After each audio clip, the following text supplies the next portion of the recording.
Okay, question 1. Plot of land ABCDE is shown below. AB is 15, so we can mark that in. BC is 10, and CD is 15. Okay, ABC is 90 degrees, and BCD is 90 degrees, and angle BAE is 160. So BAE is 160. Now what I want you to notice here is we actually formed a rectangle here, haven't we? Because you've got the two lengths parallel here. They're parallel because you've got right angles here. They're right angles, they're parallel. Both 15, width of 10. So actually we can complete the rectangle. And because we know then angle BAE is 160, this is obviously 90 for the rectangle. And if all of that's 160, this then has got to be 70 degrees, right? Because remember that it says BAE is 160. So all of this here is 160, so that's 90, leaving 70 for that. So it says then calculate the perimeter of the plot of land. So the perimeter is all the outside, right? All the outside. We've got 15 there, 10 there, 15 there. Now this length here, right? If you look at this here, this sort of forms a sector, okay? Sector of a circle. And this length here, if you sort of think about this length here, it's going to be exactly the same as this length here, isn't it? Okay? Because it's the radius of the circle, isn't it? It's the same as this radius here. And this radius, obviously, is just going to be 10, isn't it? It's identical to that. So we've got 10 here. So I know these sides here. I just need this arc here. And to get that arc, we go to, you're working out the circumference of a circle, which is pi d. And remember, you work out the full circumference. So it'll be 3.14, okay, for pi, and then diameter then, okay, so if this is the sector, so radius, the diameter is going to be double that, so it'll be 20. So I use my calculator to do that, and I get 62.8 meters.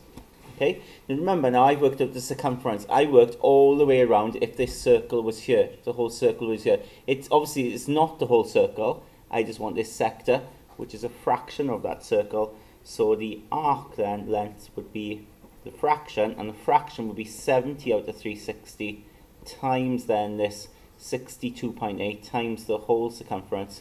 And I've got my calculator, 70 over 360 times 62.8, and I get 12.21. Okay, 12.21.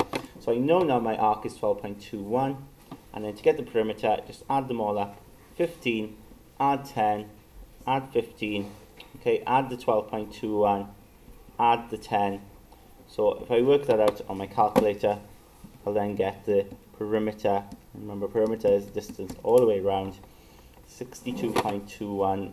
We will round it to one decimal place, 62.2 meters.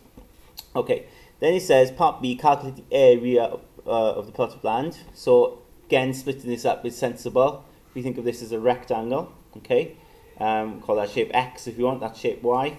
So shape X, the area, it's just a rectangle, so that'll be 15 times 10, length times width, and you get 150. That's for X. And then for Y, of course, you need the area of the sector.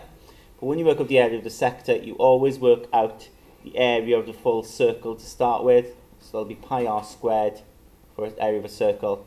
So 3.14 times the radius squared. So that comes out on my calculator as 314. Now 314 meters squared.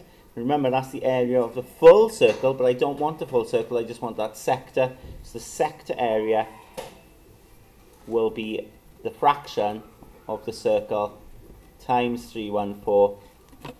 So 70 over 360 times 314, and I get, let's just change that, and I get 61.1 rounded to one decimal place. So then, to get the total, okay, I need to, total area is just X added to Y, isn't it? So it'll be 150 plus the 61.1, so it'll be 211.1 meters squared.